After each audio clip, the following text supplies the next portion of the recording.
कुछ ऐसा बहुत भयानक साइकोलॉजिकली चैलेंजिंग मोमेंट था उस फेज में जहां आप रोए या जहां आप लिटरली टूट गए अंदर से?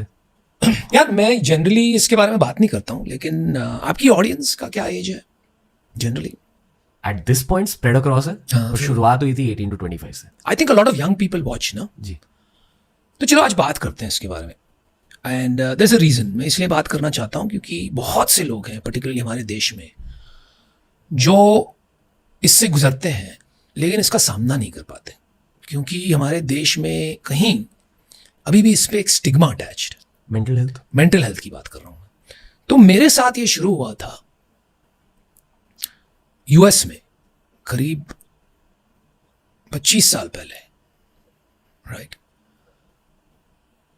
May be little less but around that time frame.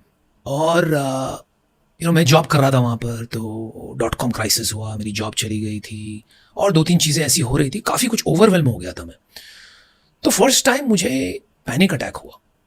अभी पैनिक अटैक ऐसी चीज़ है ना, मतलब अगर आपने एक्सपीरियंस नहीं किया तो भगवान चाहे आप कभी नहीं करो, क्योंकि पैनिक अटैक से डरावनी चीज़ मैंने नहीं कभी देखी, महसूस की है। क्या होता है?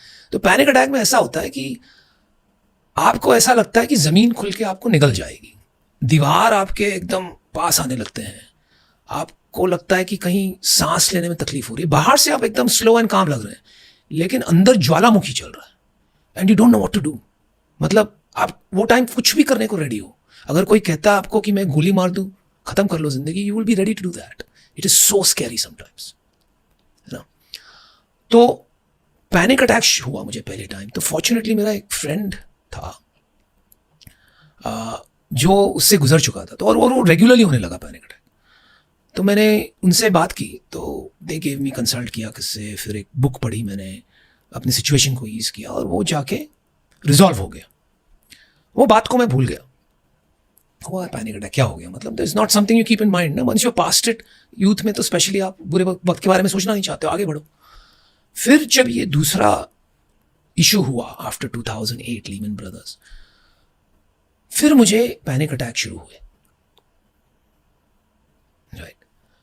एंड क्योंकि एक हेल्पलेसनेस जब आप मतलब बहुत हो जाता है and you are the kind of person who solves problems, लेकिन आपको हमेशा सडनली एक हेल्पलेसनेस हो गई कि आप कुछ कर ही नहीं सकते हो। तो you feel irrelevant, you feel like a complete failure, you feel useless, you feel कि यार। तो दैट कैन ट्रांसलेट, अगर आपकी एंजाइटी लेवल हाई है एज अ बेस लाइन, तो बहुत जल्दी पैनिक अटैक हो सकता है। तो वो होने लगे फिर से। तो मैंने कहा भाई इसको समझना पड़ेगा। So I consulted a professional, I started doing therapy.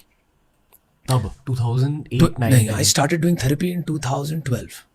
But वो भी अर्ली है, थेरेपी की बात अब हो रही है। हाँ, तो मैं अब तक करता हूँ रेगुलरली। कभी 6 महीने बीच में नहीं की, वो अलग बात है, but I keep going back to same therapist. तो समझ में आया काफ़ी पढ़ने के बाद, थेरेपिस्ट से बात करने के बाद, कि हर आदमी का मेंटल कंडीशन अलग होता है। आजकल एंजाइटी की बहुत बात हो रही है, right, but anxiety is good. मतलब एंजाइटी तब होती है जब आपको फेयर होता है कुछ सक्सेसफुल ना होने का, या कोई चैलेंजिंग चीज़ आ रही है, एग्जाम आ रहा है, जैसे हमको एंजाइटी होती थी बचपन में एग्जाम देने के पहले, नर्वसनेस होता था, ये सब बातें होती थी, स्टमक में बटरफ्लाइज हो जाती थी, नॉट हो जाता था, कभी कभी ऐसा लगता है यार सांस ही नहीं ले सकते, right. That is anxiety, right.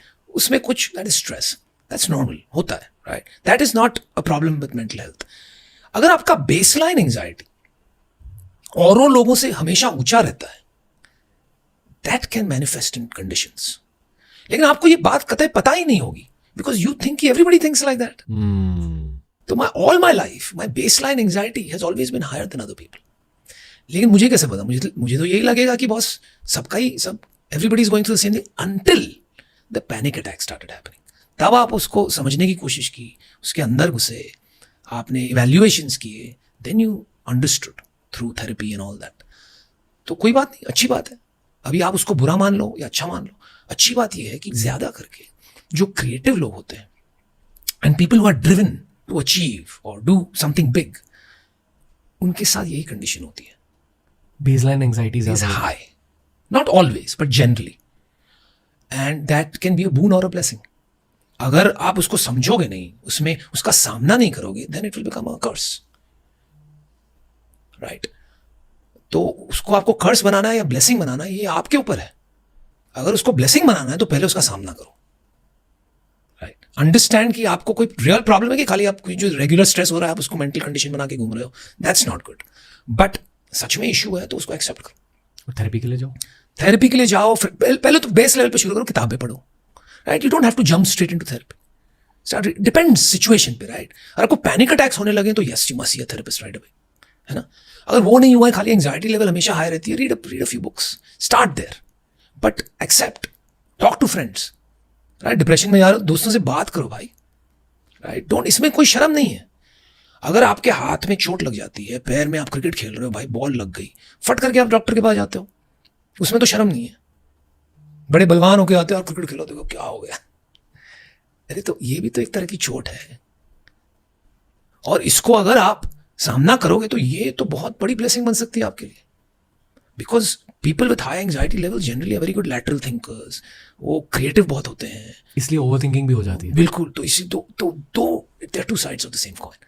तो I just wanted to get this out कि देखो बॉस, एनीवेयर अगर आप स्ट्रगल कर रहे हो, और आजकल तो ऑनलाइन प्लेटफॉर्म्स काफी हो गए, you can chat with people, तो अनोनिमसली भी आप बात कर सकते हो। तो अभी तो कोई एक्सक्यूज बचा ही नहीं। तो भाई अगर आप बाहर कोई भी मेंटल सिचुएशन के साथ स्ट्रगल कर रहे हैं, संघर्ष कर रहे हैं, जीवन में संघर्ष तो रहेगा, वो कभी नहीं जाएगा, डोंट कंफ्यूज दैट।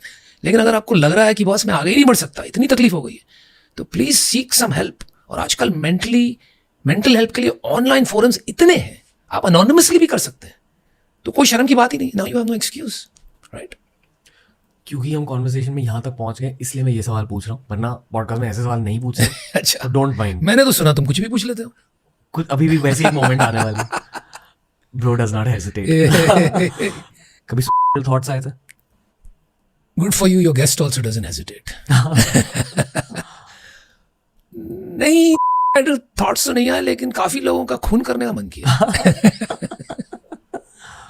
है ना, तो वो तो आज भी करता है, लेकिन आजकल कम करता है। मैं मानता हूँ कि का कॉन्सेप्ट ना हर कोई जानता है, पर हर कोई वो स्टेप नहीं उठाता है, क्योंकि कोई ना कोई कंडीशनिंग बेस्ड मेंटल बाउंड्री रहती है। फॉर एग्जाम्पल, मेरी मम्मी ने मुझे हमेशा ये कहा था कि अगर कभी लाइफ में ऐसा लगे भी कि ना, फिर मेरे बारे में सोचना। अच्छा, यही मेरी मेंटल बाउंड्री है। अच्छा, अगर मैं मेरी लाइफ के लोएस्ट मोमेंट के बारे में भी सोचूं, शायद दिमाग ने के बारे में सोचा और फिर वो बाउंड्री की वजह से बाउंस बैक हो गया। तुमको मम्मी ने गिल्ट डाल दिया, प्यार डाल दिया। अरे नहीं, इंडिया, बॉस कंफ्यूज मत करो, मैं खुद कहता हूँ हमारे इंडिया में प्यार और गिल्ट के बीच में बहुत कम अंतर है। हम हमारे बच्चों को गिल्ट पे ही रेज करते हैं, प्यार पे कम रेज करते हैं। ऐसा करेगा, ऐसा करेगी तो देख मेरा मरा हुआ मुंह पाएगा तू। तो कोई भी नेगेटिव थॉट्स आते हैं ना लाइफ में, even if it's a low phase जहां पीआर अटैक्स हो रहे हैं, तो मैं मम्मी के बारे में सोचता हूँ। आई डोंट थिंक इट्स यहाँ तो ग्रेट कंडीशनिंग, एक ड्राइविंग फोर्स भी रहा है। हर इंसान की कहानी अलग होती है। I'm sure आपका भी ऐसा कोई नहीं यार, मेरा क्या है ना, मैंने ऑलरेडी कहा तुमसे कि मैं लॉन्ग टर्म इतना ऑप्टिमिस्ट हूँ कि सुसाइड के यार मेरा ये, I tell you something very clearly, right. आपको पता है लाइफ के बाद क्या होने वाला है? किसको पता है? हाँ, लोग घूमते हैं यहाँ वहाँ बाबा बनके कि बस ये हो जाएगा, वो हो जाएगा, अगले लाइफ में मिलेंगे, फेंक रहे हैं, राइट। Nobody nose.